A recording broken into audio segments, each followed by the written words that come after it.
미스테리 하면 딱 생각나는 게 그것이 알고 싶다. 양파 껍질 그림도 좀 올려주세요. 양파 껍질 까듯이. 양파 껍질만 기억하면 되겠네요. 안녕하세요. 레스포케아트 연극영화 원장 이상민입니다. 그 한예종 영화과가 이제 2차 시험까지 다 보고 면접까지 다 보고 이제 최종 발표를 기다리고 있는 상황인데 2차 해설을 좀 하도록 하겠습니다. 이번 2차 문제가 저는 이 문제가 너무너무 재밌더라고요. 진짜 교수님 의도가 딱 보였어요. 그래서 해설을 좀 해야 되겠다. 물론 이제 또 제 해설이 뭐 정답은 아니고 교수님들 보면 웃을 수도 있어요. 그렇지만 뭐 제가 이제 경험을 살려서 한번 얘기해 보도록 하겠습니다.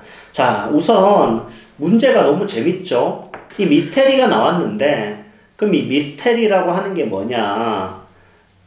이 미스테리인데 이제 A는 그 미스테리를 은폐하는 그런 입장이고 B는 그걸 추적하고 그걸 어떤 탐구하고 그것의 진상을 밝히려고 하는 목적을 갖고 있다. 그렇게 A, B가 있고 그래서 미스테리한 이야기를 써야 되고 바닷가 소도시에서 일어난 이야기여야 된다.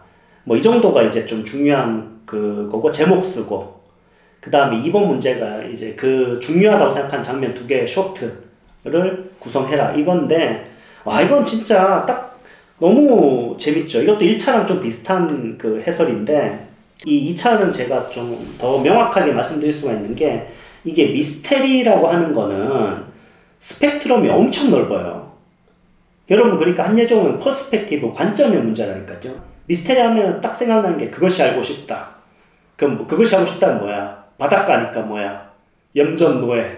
염전노예 막 합격생 1차 합격생 10몇 명인데 염전노예 5명 나오고 막 이래요. 염전노예 아니면은 살인사건이죠. 뭐 어떻게 하나 시체 같은 게 떠오르는 거 뭐 그런 거 뭐 이런 거 아니겠어요? 제목 뭐가 많을까? 해무 이런 거 해무 제목 해무 막 여러 명 있어요. 1차 합격생 중에 제가 무슨 얘기하는 것 같아요? 미스테리가 근데 그런 거만 미스테리일까요? 이런 거 어때요? 누가 쓴 글이 아니고 제가 생각해 봤어요. 미스테리 했을 때 어떤 반에 친구가 동료가 왔어. 그래서 초등학교 2학년인데 어떤 애가 왔는데 뭐 평범하게 안녕 이렇게 인사하는데 뭔가 이상한 행동을 하는 거지 걔가 초등학생의 관점에 봤을 때 제가 어떤 일이 있을까? 쟤네 엄마 뭐하지? 얘는 왜 이러지? 얘는 가방이 왜 이러지? 얘는 맨날 어디 가지? 그래서 초등학교 2학년 너무 어린 것 같아. 4학년 5학년 애가 초등학교 4학년 5학년의 그 전학생을 따라가면서부터 시작되는 이야기일 수도 있는 거죠. 미스테리라고 하는 게 스펙트럼이 엄청 넓다니까. 그러니까 여러분이 미스테리를 너무 그것이 알고 싶다 식으로 접근하니까 글이 다 살인 다 뭐 노예 그 속노예 왜 그렇게 많냐고. 속노예가 되게 학생들한테 엄청 그 뇌리에 박혔나봐. 보성어부 보성어부 진짜 많습니다. 보성어부 근데 재밌는 건 이렇게 쓴다고 떨어지는 건 아니에요. 분명히 저희 쪽에 해무 이런 거 제목 쓰고도 붙어치고 분명히 나올 거라고 보기 때문에 좀 상투적인 걸 선택했다고 해서 무조건 탈락한 건 아닙니다. 한예종 입시란 게 그래요. 그러니까 상투적으로 써도 붙을 수가 있어요. 근데 최소한 여러분이 이제 문제를 좀 접근할 땐 스펙트럼을 좀 다양하게 한번 생각해 보라는 거지. 관점을 좀. 너무 쉽게 떠오르는 거는 그 로버트 맥키가 그랬잖아요. 그 딱 떠오르는 영감은 좋은 영감이 아니라 그랬잖아. 발상이. 그 남들도 다 그렇게 생각한다고. 그러니까 좀 생각해보고 연구해보고 이 문제적 조건의 의도도 한번 생각해보고 다른 친구들이 쓸 게 뭔지도 한번 고민해보고 이런 거 되게 중요하겠죠. 그래서 이거는 미스테리라고 하는 거를 좀 어떻게 보는지가 이제 첫 번째 관점이고요. 거기서 이제 많은 스펙트럼을 갖고 있는 미스테리에서 좀 저는 미스테리라고 했을 때 느낌은 좀 으시시하고 막 이런 거기 때문에 오히려 좀 약간 다른 어떤 접근할 수도 있었다. 좀 일상적이거나 일상적이라고 하는 게 미스터리하지 않은 게 아니거든요. 굉장히 신기한 일이 있을 수가 있어요. 그냥 반 친구 하나가 전학생이 왔는데 그게 이상할 수가 있어요. 엄마의 행동 하나가 이상할 수가 있어요. 아빠 행동 하나가 이상할 수가 있어요. 이 문제에서 또 다른 관점도 가능하다. 이 말씀 좀 드리고 싶고요. 두 번째로 더 중요한 거는 이 과정이 되게 중요합니다. 미스테리의 과정. 한예종 입시는 항상 그런데 그냥 미스테리가 딱 주어진단 말이야. 그 다음에 이제 끝나. 일이. 뭐가 이렇게 분위기 만들었다가 그냥 뭐 밝혀지고 끝나. 더 안 좋은 건 뭐냐면 대사를 통해서 그냥 설명되고 끝나는 거 정말 안 좋아요. 그런 식이 아니라 이게 합격하려면 미스테리의 과정이 되게 중요해요. 그러니까 교수님들이 이번에 많이 물어본 게 니 글에서 미스테리가 어떤 관점에서 나온지 미스테리에 대해서 한번 설명해봐라 이런 질문 하시잖아요. 그럴 때 미스테리에 대해 할 말이 많아야 돼요. 이렇게 해서 도입부의 미스테리고 주인공을 밝혀가면서 이것도 미스테리고 그 다음에 그게 또 이렇게 전개될 때 이런 게 또 미스테리고 그리고 또 B가 이렇게 이걸 탐구하는 과정에서 A가 이렇게 행동했기 때문에 A 관점에서 미스테리고 그래서 관객들이 봤을 때 결론적으로도 이게 미스테리다. 이런 식으로 미스테리라고 하는 게 계속해서 어떤 연쇄적으로 이렇게 뭔가 밝혀지고 이어지고 하는 이 연속성, 이 연속적 그 전개가 훨씬 중요하다는 얘기예요. 이걸 학생들이 거의 대부분 잘 놓쳐요. 근데 글을 잘 쓴 친구들은 이걸 본능적으로 알아요. 이 미스테리를 한 방에 까면 안 된다. 양파 껍질 그림도 좀 올려주세요. 양파 껍질 까듯이. 양파 껍질만 기억하면 되겠네요. 그 다음에 A가 이제 감추고 B가 뭐 추적하고 그걸 밝히고 이런 거는요.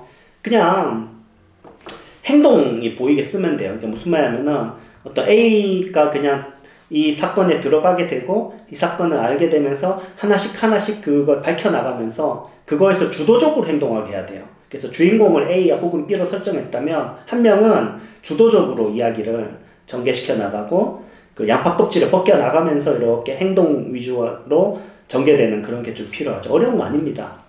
작은 마을, 바닷가 작은 마을이라고 하는 건 아무래도 이 바닷가 작은 마을에는 어떤 소문이라든지 또 어떤 이런 의심이라든지 생각이라든지 이런 것들이 증폭되기가 쉬운 영화적 그 장치잖아요. 그래서 그 공간적인 배경을 잘 살린 학생들이 아무래도 점수를 더 받는 거죠. 그러니까 이건 어떻게 점검할 수 있냐면 여러분 이야기를 똑같은데 바닷가가 아닌 곳에도 예를 들어서 뭐 서울에서 한다, 명동에서 한다, 중국에서 한다, 뭐 미국에서 한다, 아무 상관없어. 그러면 좀 잘못 쓴 거예요. 이게 꼭 바닷가 마을에서 일어난 일이라는 건 바닷가 마을이 아니면 이야기가 좀 안 돼야 되는 거죠. 그런 조건들을 잘 지켰다면 여러분이 좋은 걸 썼을 것 같고요. 이 제목은 좀 멋있어야 돼요. 제목이 멋있다는 건 뭐냐면 그래서 제가 시집 제목을 좀 많이 참고해 보라고 하는데 제가 이미 영화가 나와버렸지만 제가 옛날부터 제가 영화를 찍으면은 쓰고 싶은 제목이 있었어요. 근데 이게 나와버렸어요. 코다거든요. 코다. 근데 코다라고 하는 게 제가 옛날부터 알고 있었어요. 이게 악보에 나오는 거거든요. 이렇게 동그라미에 십자가 있는 건데 이게 뭐냐면 뜻이 처음으로 돌아가다예요. 악보에서 코다가 나오면 처음으로 돌아가다는 뜻이에요. 근데 이게 또 재밌는 게 레드 제플린의 마지막 앨범 이름이 코다예요. 전설적 밴드 정말 좋아하죠 우리. 그 음악 세계 안에서 그들의 영혼이 순환하고 있잖아요. 그런 식으로 저 같으면 썼을 것 같아요. 코다가 나와버렸기 때문에 못 쓰지만 코다 제목 영어로 써놓는 거죠. 그리고 1번 악기에서 악보에서 처음으로 되돌아가다는 뜻. 그 다음 2번 주인공의 이거 스토리에 연결지어야 돼요. 주인공의 어떤 그래서 처음으로 되돌아가고 그리고 그의 작품 세계 속에서 영원히 하고자 하는 마음을 그러한 상황을 드러내고자 함. 그리고 하나 멋있게 써두는 거죠. 레드 제플린의 마지막 정규 앨범의 제목이기도 함. 이렇게 딱 이런 식으로 좀 멋있게. 제가 벌써 한 15년, 20년 좀 된 것 같지만 예전에 한예종 교수님이 그때 연출가 교수님이 65세인가 해서 정년퇴임 하실 때 공연을 했어요. 그 공연 제목이 너무 멋있어가지고 할아버지가 연출했는데 제목이 얼마나 섹시해? 한때 사랑했던 여자에게 보내는 러시아 우주 비행사의 마지막 메시지. 제목 너무 멋있더라고요. 제목은 좀 멋있게 뭔가 여러분의 어떤 개성과 스타일이 확 드러나게 스타일리시하게 그러면서도 약간 그 속에 어떤 좀 뭐라 그럴까 그 의미가 좀 스토리와 연결되게 자꾸 이렇게 내가 알고 있는 개념을 갖고 오는 게 아니라 플롯이나 주인공의 어떤 스토리와 중요하게 연관되는 거. 이게 연관되지 않으면 안 됩니다. 절대 멋만 부려서도 안 되고 그리고 스토리에 연관되지 않았어도 안 된다. 제목은 그렇게 이해하시면 되고요. 마지막으로 이제 쇼트 있는데 이 쇼트는요 한마디로 1번 문제에서는 좀 스토리적인 거를 좀 본다면 2번 문제에서는 쇼트는 좀 그러니까 연출적 좀 느낌을 보려고 하는 거예요. 그러니까 이 쇼트가 한예종에서는 그 영화과에서는 뭐 쇼트니 뭐 씬이니 뭐 이런 거에 대해서 크게 구분을 두지 않거든요. 영어에서. 그러니까 쇼트를 장면으로 이해해도 괜찮아요. 근데 씬과 쇼트가 조금 느낌이 다른 건 뉘앙스가 있잖아요. 교수님들이 의도하는 거는 쇼트 이러면 짧고 한 방에 보이는 거. 좀 집약적으로 보여지고 디테일한 거. 그런 거 없냐 이거거든. 그래서 이걸 갖다가 이제 저희 학원에 한예종 출신 또 영화제 큰 상 받은 쌤 있잖아. 같이 교차 검증을 해봤는데 이 문제를 예, 확실히 그런 것 같아. 확실히 영화제 수상한 선생님이 틀리더라고요. 관점이. 그러니까 이거는 제 말이 맞아요. 그러니까 딱 그 한 장면으로 이 내 영화를 함축하는 그 장면. 그리고 두 개가 있다면 이 두 개가 어떤 서로 구조적으로 보완이 되거나 충돌하거나 다른 의미를 발생할 수 있으면 더 고득점할 수 있는 거죠. 근데 그까지 간 학생은 거의 없고요. 그냥 보통은 되게 추상적이에요. 그리고 보통은 너무 큰 광범위한 장면이에요. 2번 답을 쓴 친구들이. 뭐 서로 사랑하는 장면, 뭐 서로 헤어지는 장면 이런 식으로 쓰는데 그게 안 좋고 이거 되게 2번 잘 썼다 싶은 친구들은 그려져요. 시각적으로. 그리고 연출적 컨셉이 느껴져요. 그거에 좀 집중하셔야 되고 이 두 개의 관계적인 거에도 집중하면 된다. 이렇게 생각하면 됩니다. 한예종 2차 이거 문제 너무 재밌는데요. 저는 이 문제 너무 좋고 확실히 이거 진짜 변별력도 있고 잘하는 친구들이 글을 잘 쓸 수밖에 없게 만들었고 곳곳에 함정이 도사리고 있고 그래서 참 좋았던 문제인 것 같습니다. 올해 뭐 결과가 어떨지 모르겠지만 어쨌든 저는 즐겁게 한 2차 또 학생들이랑 같이 파이팅 했던 한 해였습니다. 모두 수고했습니다. 오늘 여기까지 하겠습니다. 감사합니다.